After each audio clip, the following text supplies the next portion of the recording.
Ozone limb bagging. This is going to be really useful for infected wounds, post-surgery, diabetic ulcers. Again, it stimulates the growth factor to the area, speeding up the healing response time, improving collagen growth in the area, and then it's an antiseptic, so it's going to kill off any bad bacteria.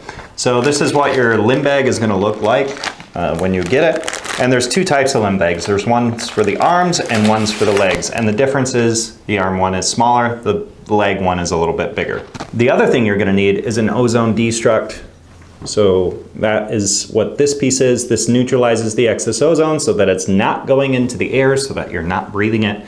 So this has a carbon filter in it, so once the ozone passes through, it reverts back to oxygen and we're good to go. First things first, we're gonna set or connect the limb bag to the ozone generator. You'll notice these clamps on here, these can move. These clamp off the tubing. You wanna make sure that while you're filling up the bag, that this is not clamped. So it should be in this position, and it's pretty obvious what's clamped and what is not. But make sure that's not clamped. And then the other end is going to connect to the ozone destruct. So you just put the destruct here, and this can be clamped if you want at the beginning so that we can fill up the bag with ozone. If you want to leave it unclamped, that's fine too, but the advantage of clamping it while you're filling up the bag is that the ozone gas will stay in there rather than exiting through the destruct right away. So usually we unclamp the destruct once we have the amount of gas in there that we want. Next thing you're going to do is you're going to go ahead and put your hand, arm, whatever you want into the bag. And you'll notice that this doesn't reach up super far, so if something is up here or on your chest or wherever else that the bag cannot reach, you want to use an ozone cup, and I'm going to show you how to do that in a minute. But this is really from everything kind of the mid forearm down. As far as frequency on this, if you have a severe infection or something that you're trying to fight on the skin, you can actually do this every day. I had an infected cat bite. I got bit by a cat maybe like a year ago, and I had never thought about it because I had cats growing up and, you know, they're kind of playing and biting, but this one really bit me because it was a neighbor's cat that I was trying to get away from my kids, and I just decided to pick it up, which was a bad idea because it sank its teeth into me. And I let a couple days go by, and then all of a sudden there was, my whole arm was swollen and it was going up my arm, so I was a little bit worried about that, but all I did was I used hydrogen peroxide, I limb bagged, and it went away with no need for antibiotics, so that was quite nice. But all that to say is you can do it every day until your infection is remediated. If you have an ulcer or something like that, you can do that on a regular basis as well. Basically, you can do this up to every day, and if it's less severe, you can do less.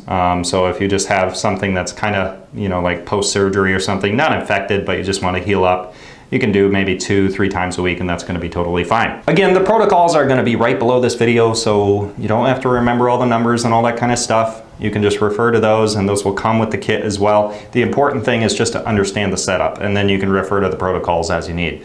So I have my limb bag connected to here. I have it connected to my destruct on the other side, and my oxygen tank and my ozone generator. I'm going to go ahead and turn my ozone generator on.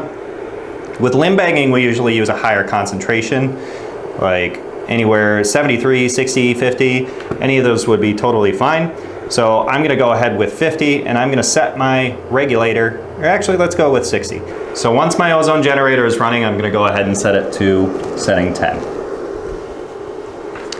The bag might not fill up right away because we're using a slower flow rate. Even though the number is higher, that actually means that the gas is going slower through the ozone generator. So a higher number on the settings on the regulator is actually a slower flow rate, but just know that there's plenty of gas going in there. Ozone's very strong, so you don't need a lot. You can fill up the bag too using a lower flow rate, which would be anywhere from 1 through 4, but this is a stronger concentration, so that's why I chose it, and it's gonna be going into this bag. And then you just hang out for 20-30 minutes with this cool looking bag on your hand or on your leg. The leg is obviously the exact same, except it fits over your leg and it's a different bag. But you just have it at your concentration, you wait 20 to 30 minutes, and then once you're done, you're gonna go ahead and turn off your generator. You're gonna set your regulator to 0. I'm gonna go ahead and clamp the piece that is connected to the ozone generator, and then I'm gonna unclamp the piece that is connected to the ozone destruct. The reason you want to do this is so that you can get the ozone gas out without having to breathe it all. I would personally be fine just taking this off, and if my window was open or whatever, not a big deal. But I know some people just don't like the idea of it, so you just go ahead and squeeze it out. You might take 30 seconds to do that, make sure all the ozone gas goes into the T-strap, and then you just take your hand out and you're all done. If you need to, you can disinfect the bag, just keep some of the ozone running or make some ozone water and wash it out, and you're all set to go. So that's how to do an ozone limb bag.